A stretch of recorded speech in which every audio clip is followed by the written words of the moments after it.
Assalamualaikum warahmatullahi wabarakatuh.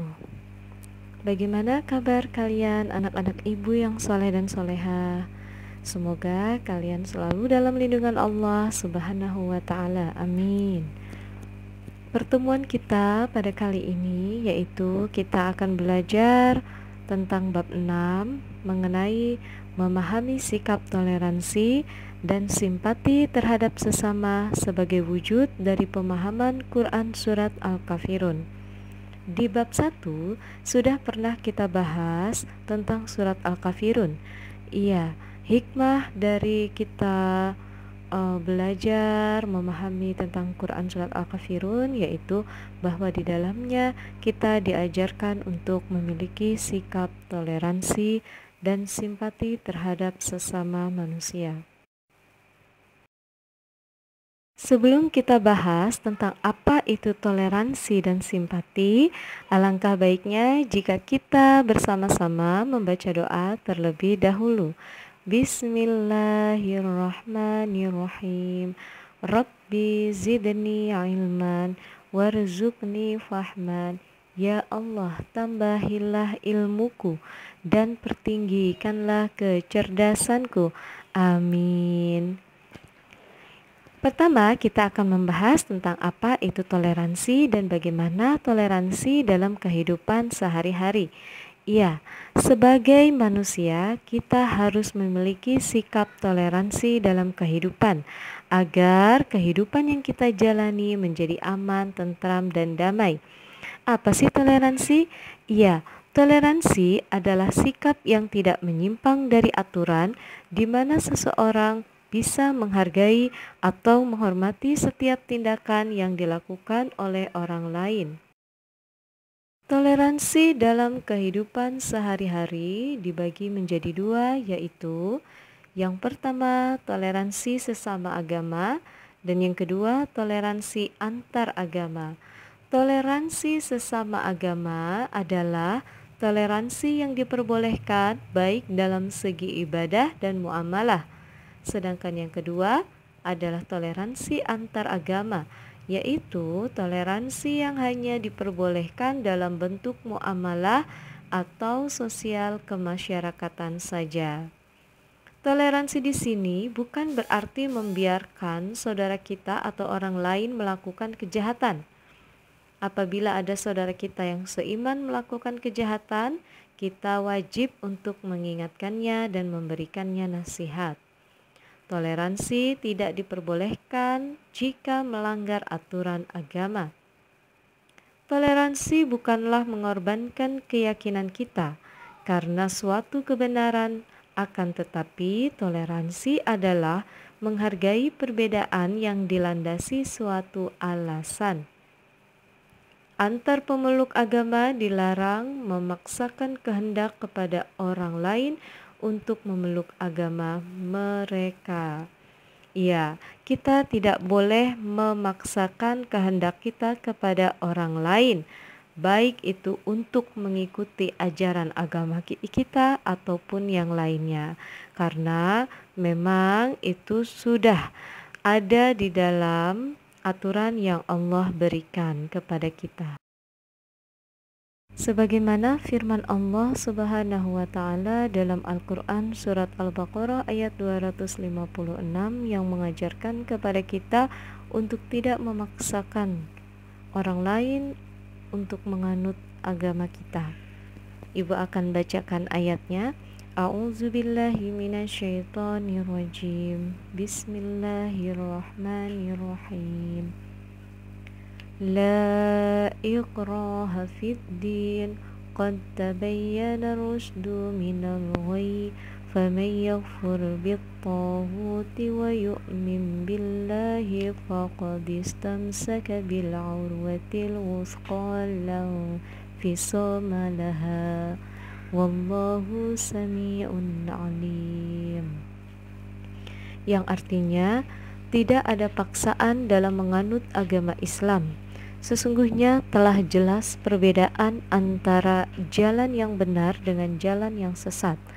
Barang siapa ingkar kepada taghut dan beriman kepada Allah, maka sungguh dia telah berpegang teguh pada tali yang sangat kuat yang tidak akan putus. Allah Maha Mendengar, Maha Mengetahui. Nah, anak-anak, jadi di dalam kehidupan kita sehari-hari, kita tidak boleh untuk memaksakan kehendak kita, ya, terutama dalam hal memeluk agama. Karena sebagaimana yang kita ketahui, Indonesia terdiri dari 6 agama. Jadi kita harus memiliki sikap toleransi, menghargai dan menghormati perbedaan pada diri orang lain. Lalu bagaimana sih contoh dari pembiasaan sikap toleransi kita terhadap orang lain? Iya, berikut adalah contoh dari sikap toleransi terhadap orang lain. Yang pertama, kita bisa menghargai adanya perbedaan. Artinya perbedaan antara kita dengan orang lain itu harus kita hormati. Dan kita tidak bisa memaksakan kehendak kita agar diikuti oleh orang lain. Yang kedua, menjalin persahabatan dan persaudaraan. Yang ketiga, menyadari bahwa perbedaan adalah sunatullah. Yang keempat, mengedepankan sopan santun, ramah dan lemah lembut dalam bermasyarakat. Dan yang kelima, menjadikan perbedaan sebagai sarana untuk berlomba dalam hal kebaikan.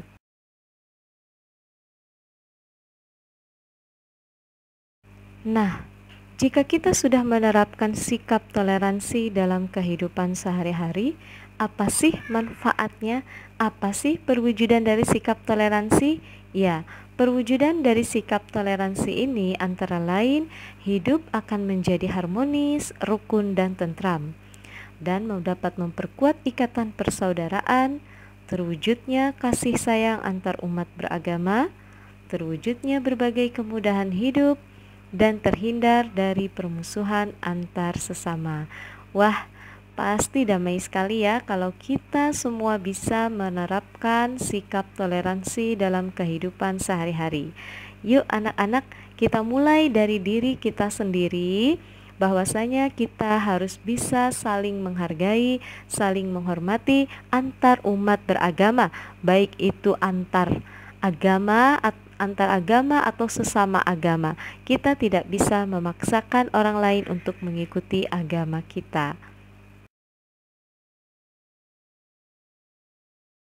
Yang kedua, kita akan membahas tentang simpati dalam kehidupan sehari-hari. Apa sih simpati? Ya, manusia adalah makhluk sosial yang tidak bisa hidup sendiri. Manusia membutuhkan orang lain dalam hidupnya.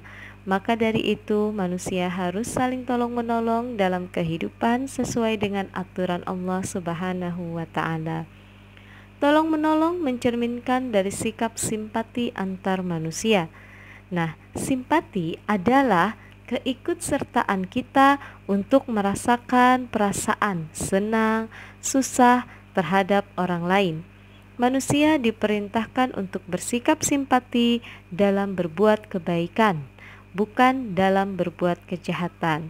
Ya nak, ketika teman kita atau saudara kita atau tetangga kita mengalami suatu kesusahan, itu kita ikut bersimpati untuk menolongnya. Ya, bagaimana sih menanamkan di dalam diri kita untuk memiliki sikap simpati terhadap orang lain? Berikut merupakan pembiasaan sikap simpati terhadap orang lain, yaitu 1. Dengan mengutamakan kepentingan orang banyak. Yang kedua, menghargai perbedaan dan keanekaragaman. Yang ketiga, suka menolong orang lain, tidak memandang bulu dalam menolong, tidak memandang ras, suku, ataupun yang lainnya. Dan yang keempat, tidak mudah putus asa dan tidak egois atau ingin menang sendiri. Itu tadi merupakan pembiasaan sikap simpati kita terhadap orang lain. Apabila kita memiliki sikap simpati terhadap orang lain, tentunya hidup kita akan menjadi lebih aman, tentram, dan damai.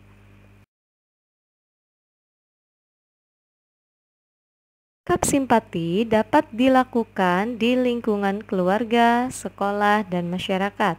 Seperti apa contoh sikap simpati di lingkungan keluarga, sekolah, dan masyarakat? Yang pertama, sikap simpati di lingkungan keluarga dapat kita lakukan dengan membantu orang tua seperti mencuci piring, membantu ayah mencuci mobil atau mencuci sepeda atau mencuci kendaraan yang lainnya. Lalu menjaga adik, itu merupakan sikap simpati di lingkungan keluarga. Yang kedua, sikap simpati di lingkungan sekolah yaitu dengan cara membantu teman yang sedang terkena musibah, menjaga kebersihan kelas dengan regu piket. Dan yang ketiga, sikap simpati di lingkungan masyarakat. Di antaranya yaitu dengan mengikuti kerja bakti, membersihkan lingkungan, gotong royong membangun tempat ibadah, dan menolong tetangga yang terkena musibah. Baiklah anak-anak, itu tadi merupakan pembahasan kita di bab 6 tentang sikap toleransi dan simpati sebagai perwujudan dari Quran Surat Al-Kafirun. Nah anak-anak, Ibu ucapkan terima kasih banyak atas perhatian kalian. Ibu berpesan untuk tetap menjaga protokol kesehatan supaya kita terhindar dari berbagai jenis penyakit, terutama penyakit COVID-19 yang sedang melanda dunia ini, melanda kita semua, ya, dengan menggunakan masker, mencuci tangan, ya. Nah, oke anak-anak, terima kasih atas perhatian kalian. Ibu akhiri. Wassalamualaikum warahmatullahi wabarakatuh.